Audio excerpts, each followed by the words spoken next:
Package आपने देखा है। वेलकम बैक नाजरीन। मिडल ईस्ट का अमन तबाह करना है, मिडल ईस्ट में किसी की इजारादारी ख़त्म करनी है, मशरिक़ वस्ता के ज़रिए यूरोपीय मंडियों तक किसी का रास्ता रोकना है या फिर असलहा इंडस्ट्री का कारोबार चमकाना है। कौन से ऐसे फैक्टर्स हैं जिनकी वजह से इसराइल फ़लस्तीन की जो 1967 से पहले वाली इलाकाई हैसियत थी बहाल होने में रुकावटें पैदा की जाती हैं और बदअमनी फैलाने की कोशिश भी की जाती है। कसूरी साहब, ये आपने पैकेज भी सुना है, नाज़रीन ने देखा भी है। मैं यही सवाल आपसे करना चाहूँगी कि कुछ दिन पहले अमेरिका ने शिमाली कोरिया में जो मुंजमद थे ईरान के पैसे यानी $6 अरब जो थे वो रिलीज़ किए सिर्फ 5 कैदियों के एवज। उसके बाद हमने देखा कि एक सहाफ़ी को इंटरव्यू देते हुए, मारूफ सहाफ़ी को इंटरव्यू देते हुए जो क्राउन प्रिंस है सऊदीया के, उन्होंने जो है वो बड़ा ही पुरजोश तरीके से कहा कि हम इसराइल के साथ एक अमन मुआहिदा करने जा रहे हैं। और राइट आफ्टर दैट ज़रा कि उन दोनों का लहजा भी बड़ा इसमें क्लियर था, नेतन्याहू का भी और सऊदी क्राउन प्रिंस का भी। उसके बाद ये जंग छिड़ जाती है। आप समझते हैं कि इस जंग के छिड़ने से या इसके पीछे कोई मुहर्रिकात हैं अमन तबाह करने के लिए? पहले तो जरा या आप मुझे तस्दीक कर दें या मैं आपको तस्दीक कर देता हूँ। ये फॉक्स न्यूज़ का इंटरव्यू था बिल्कुल, और मेरा नहीं ख्याल है कि दोनों इकट्ठे थे। कि एक तो ये चीज़ है नंबर 1। नंबर 2, ये इसमें क्राउन प्रिंस का एक से ज़्यादा इंटरव्यू है। एक में उन्होंने कहा जिसका बहुत तशहीर हुई, वो फॉक्स न्यूज़ जो कि अलग अलग इंटरव्यूज दिए थे एग्जैक्टली करता जी, वो मैं इकट्ठे नहीं थे, तो मैं करेक्शन करना चाह रहा हूँ, नहीं तो आपके लोगों को समझ नहीं बात आएगी क्या थी। क्राउन प्रिंस ने एक अलहदा इंटरव्यू दिया था और वो खुशकिस्मती है कि उन्होंने दे दिया था, तो उनके गले नहीं तो यही पड़ जाता इंटरव्यू जो आप आज कह रही हैं। उन्होंने इंटरव्यू ये दिया था कि हम बुला रहे हैं यहाँ से गजा से उनके नुमाइंदे उनके और उनसे बात करेंगे और फ़लस्तीन से नुमाइंदे बुलाएंगे, चाहे वो वेस्ट बैंक के हो, क्लैरिफाई नहीं शायद किया था। और उनसे हम बात करेंगे कि हम 2 स्टेट सोल्यूशन की तरफ जाएंगे।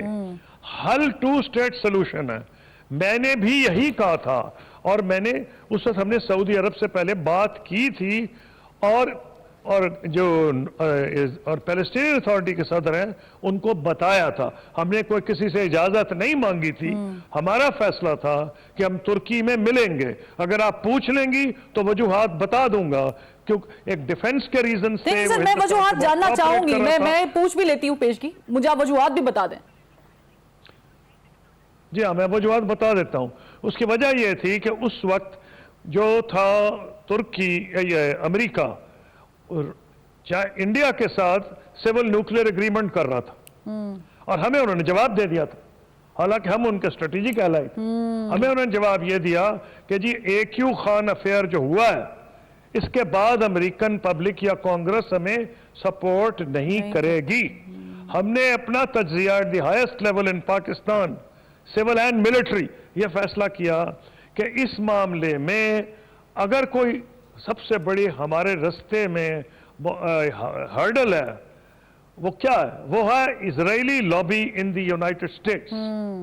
तो यह फैसला किया गया कि एक जेस्चर किया जाए कि अगर पाकिस्तान के साथ भी अमेरिका वो करे एग्रीमेंट जो इंडिया से कर रहा है जिसमें अमेरिकन जूइश लॉबी मुआविन साबित हो सकती है। नंबर 2, ऐसे वेपन्स दिए जा रहे थे क्योंकि हम अमेरिका के इत्तेहादी थे। अमेरिका जो हमें वेपन्स देता था, इंडिया को वो वेपन्स उस वक्त नहीं दे रहा था। वो इजराइल उससे ज्यादा सोफिस्टिकेटेड वेपन्स इंडिया को दे रहा था। मेरा मकसद था एक किस्म की मीठी धमकी, यानी उनको मिलके कहना कि हमसे ज्यादा पंगे ना लें, लेकिन एक डिप्लोमेटिक तरीके से कि भाई हमने ये जो हमारा वेपन्स प्रोग्राम है ये इंडिया स्पेसिफिक है, आपको कोई घबराने की जरूरत नहीं। और हमने रेंज बताई अंडमान आइलैंड्स। अंडमान आइलैंड्स जो हैं वो ज्यादा दूर हैं compare to Israel from Pakistan. Message is clear.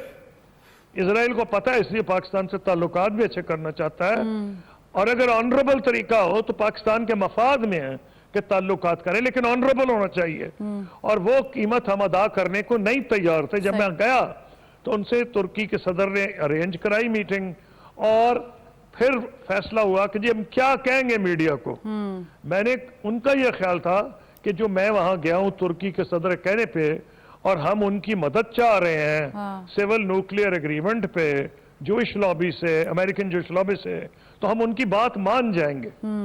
मैंने उनको कहा कि हम इसलिए आपको मिल रहे हैं कि आपने गजा से विड्रॉ किया है। उन दिनों में उन्होंने विड्रॉ किया था। अगर अब ये दोबारा आप जाएंगे तो आप देखिएगा कि ये खैर दुनिया के अमन के लिए अच्छा नहीं, बेचारे फलस्तीन तो मरेंगे, इजराइल का भी बुरा हाल होगा। ये निकले थे गजा से उस वक्त, तो हमें मौका मिला कि सारी इस्लामी दुनिया, मुस्लिम दुनिया, अरब दुनिया मुबारक दे रही थी कि बहुत अच्छा हो गया है, ये वहां से निकल गए हैं। तो हमें एक मौका मिल गया इनको मिलने का, और वहां मैंने फिर ये कहा कि हम आपको अरब लीग का जो प्लान है, Abdullah plan, crown Prince Abdullah plan, land for piece, अगर आप निकल जाएं तो हम with other Muslim countries and Arab league आपको एक्सेप्ट कर लेंगे। जिस पे उनका मुंह लटक गया कि उसकी वजह बड़ी वाज़ेह है।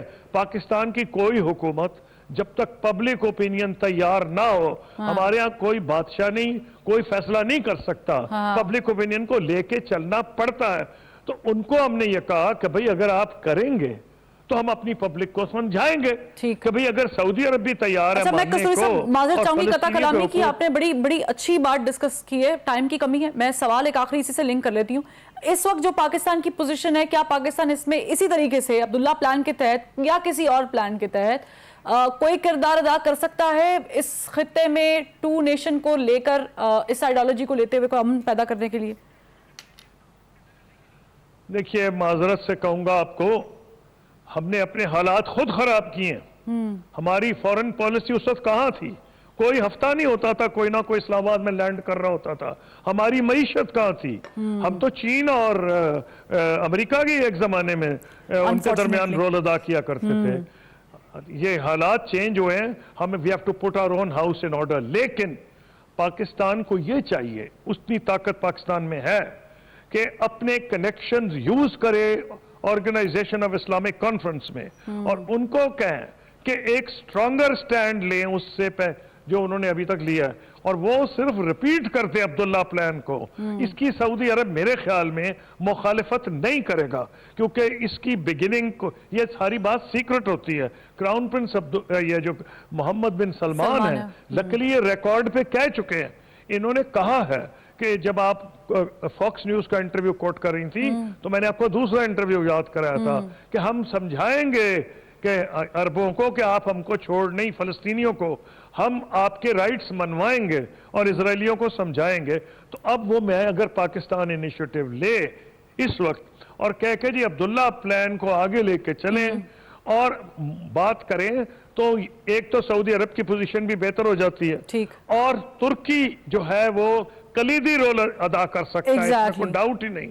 कलीद, और उसकी इतनी पावरफुल मिलिट्री है कि वो नेटो का मेंबर है। और आपको मैं याद कराना चाहता हूं कि जब ह्यूमन राइट्स की वायलेशन इजराइल कर रहा था, शायद गजा में ही कर रहा था, तो उन्होंने जहाज भेज दिए थे अपने, हम इस ब्लॉकेड को तोड़ेंगे। बहुत शुक्रिया कसूरी साहब, वक्त की किल्लत है, मैं माजर चाहूंगी, लेकिन हमने इसको डिटेल में डिस्कस किया है। नाजरीन, लबे लुबाब ये है कि अरब कंट्रीज को भी एक मौक़िफ़ रखना पड़ेगा। जिस तरीके से वेस्ट कंट्रीज ने, खास करके अमेरिका ने हिमायत की है इजराइल की, इसी तरह फ़लस्तीन के साथ भी मुस्लिम ममालिक को खड़ा होना पड़ेगा, और इसके ऊपर एक बाकायदा स्ट्रेटेजिक प्लानिंग करनी पड़ेगी, एक लाहेअमल तैयार करना पड़ेगा कि किस तरीके से ये टू स्टेट सोल्यूशन जो है वो निकाला जा सके। बहरहाल एक ब्रेक लेते हैं, ब्रेक से जब वापस आएंगे